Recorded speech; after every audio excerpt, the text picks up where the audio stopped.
많은 분들께서 건선이라는 피부 질환으로 고민하고 계시고 증상이 심하든 심하지 않든 오랫동안 관련해서 고민하신 분들이 생각보다 많으시더라고요. 건선이라고 하는 것은 이제 피부에 어떤 염증인데요. 어떤 특징이 있냐면 경계가 좀 뚜렷한 상처가 생기고 그 다음에 하얀색으로 비늘 같은 거, 비늘이라고 표현하는데 각질이라고 보시면 돼요. 하얀 각질이 좀 쌓이는 질환을 말하고요. 이게 아토피와 더불어서 대표적으로 면역 관련 피부 질환으로 보시면 되세요. 아토피는 독소가 아주 극렬하게 나타나는 상태를 말하는 거고, 이제 건선은 조금 건조하게, 완만하게 그런 면역 반응이 일어나는 상태라고 보시면 됩니다. 건선은 발생 빈도가 지리적인 거나 인구적인 거에 따라 좀 다른데, 인구의 0.5%에서 또 많은 나라는 4.6%까지 좀 차이가 나고요. 부모님이 둘 다 건선이 있는 경우는 65% 정도가 발생이 가능하고 한쪽만 있는 경우 20% 정도 발생이 가능하다. 유전적인 부분들이 작용을 하는 피부 질환이라고 보시면 되세요.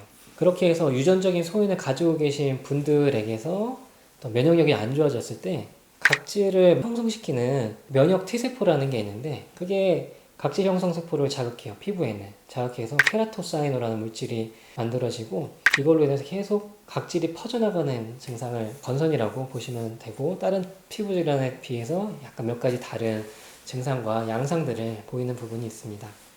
저희 홈페이지 내용 보면서 좀 말씀을 드릴게요. 건선은 특징에 따라서 몇 가지로 좀 나눌 수가 있는데 시작은 저렇게 하시는 분들이 많아요.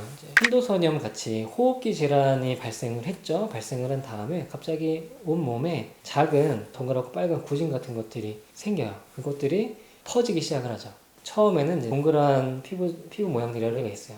물방울 모양 건선이라고 하고요. 이게 더 좀 진행이 되면 넓어지면 서로 붙어요. 붙으면 어떤 큰 판을 이루게 되죠. 판상 건선. 대표적으로 두 가지 건선이 가장 유명하고 심하게 진행이 되면 홍피성이라고 해서 피부 전체가 시뻘겋게 되거나 박탈성이라고 해서 피부가 벗겨지거나 하는 건선이 있고 또 마지막으로는 손발바닥에 노란색 농포가 같이 결합이 되어 있는 이제 건선 모양이 있어요. 건선은 다른 피부 질환이랑 구별하는 것이 좀 중요한데요. 초창기 시작할 때는 작은 구진으로 시작하는 거야. 뭔가 피부에 빨간 염증이 하나 생긴 거예요. 근데 이게 그냥 단순 습진일지, 한포진일지, 뭘지 모르는 거야. 점점 더 이게 퍼져나가다 보면 하얀색 비늘이 끼고 테두리가 분명하게 생기면 건선이구나 이렇게 보는 거고 초반에는 잘 구분이 안 돼요.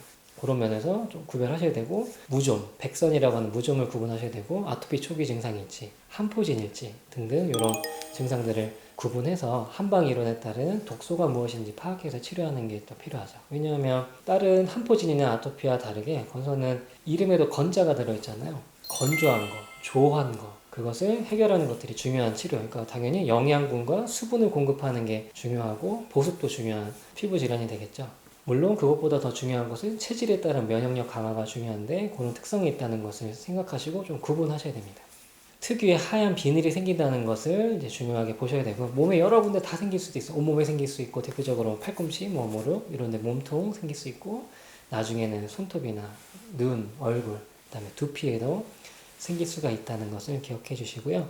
다른 염증성 피부 질환들에 비해서 증상이 극렬하진 않아요. 극렬하다는 것은 가려움증이나 진물 같은 것들이 심한 질환들도 있지만 건선은 조금 완만한 경향이 있다. 그거 기억해 주시고 치료될 때도 약간 완만한 경향을 거치면서 가요. 치료가 될 때의 모습을 보면 먼저는 이제 몸통 쪽에 있는 것들이 먼저 사라지게 되고 이제 다른 부분들이 차차 사라지게 되는데요. 사라질 때 만약에 이제 넓게 동그랗게 건선이 있었다고 생각을 해보시면 치료되면 안에서부터 해결이 돼요. 안에부터 해결이 돼서 나중에는 동그란 고리 모양처럼 남죠. 바깥으로 고리가 형성이 되는 모양을 가지고 있다가 해결이 되죠. 이게 몸에 생기는 체부백선과 비슷하다는 얘기예요. 구분이 좀 필요합니다. 약재를 쓸 때는 그래도 만약에 건선 모양이 빨갛고 염증이 많다고 하면 청열을 시키는 열독을 시키는 약재들을 많이 첨가하게 되고요. 그리고 많이 건조한 것이 보이면 맹문동 같은 보험, 수분을 공급해 줄 수 있는 약재를 많이 배합을 하게 되고 그리고 그 외에 건선이 좀 오래되고 착색되는 경우가 있어요. 이건 어혈로 보거든요. 피부 염증 부위의 혈액순환 개선이 굉장히 중요해요. 혈액이라는 것이 영양물질과 산소를 공급해주고 회복력을 높인 다음에 독소와 노폐물을 제거하죠. 이 과정이 자꾸 진행이 되다 보면 자체의 면역이 회복이 되고 피부가 낫는 건데 어혈을 치료할 수 있는 약재들을 배합을 좀 합니다. 단삼이라든지 현상 같은 어혈을 치료하면서 또 수분을 공급할 수 있는 약들을 첨가하게 되죠. 그렇게 해서 치료를 하시게 되면 생각보다 호전 반응은 잘 있는 편이세요. 아토피는 조금 까다로운 면이 있는데 건선은 비교적 괜찮다. 저희 환자분들 중에서도 오래되셨던 분은 10년 이상 있었던 건선인데 등 쪽에 넓게 퍼져 계셨었어요. 치료 두세 달 하니까 상당히 많이 옅어졌었거든요. 오래된 건선이라고 할지라도 치료법과 처방이 잘 맞으면 빠른 시간 내에 차도가 나타날 수 있다. 물론 완벽하게 완치까지 깨끗하게 해결될 때까지는 꾸준한 치료 기간이 필요하기는 하지만 효과는 빠른 시간 내에 보실 수 있는 질환으로 보시면 될 것 같습니다. 건선 때문에 이제 고생하시는 분들이 좀 많아요. 뭐 하실 수 있는 방법이 있을까요? 보습하시는 거. 보습해 주시는 것밖에 특별히 방법이 없으실 텐데 생각보다 한의원 치료가 도움이 많이 되거든요. 더 자세한 내용은 저희 홈페이지나 또 블로그 통해서 확인해 주시고 저희 한의원에는 건선 치료하는 노하우와 처방들이 있고요. 처방들이 오랜 시간 다듬어져서 세팅된 처방이기 때문에 생각보다 괜찮은 효과가 있어요.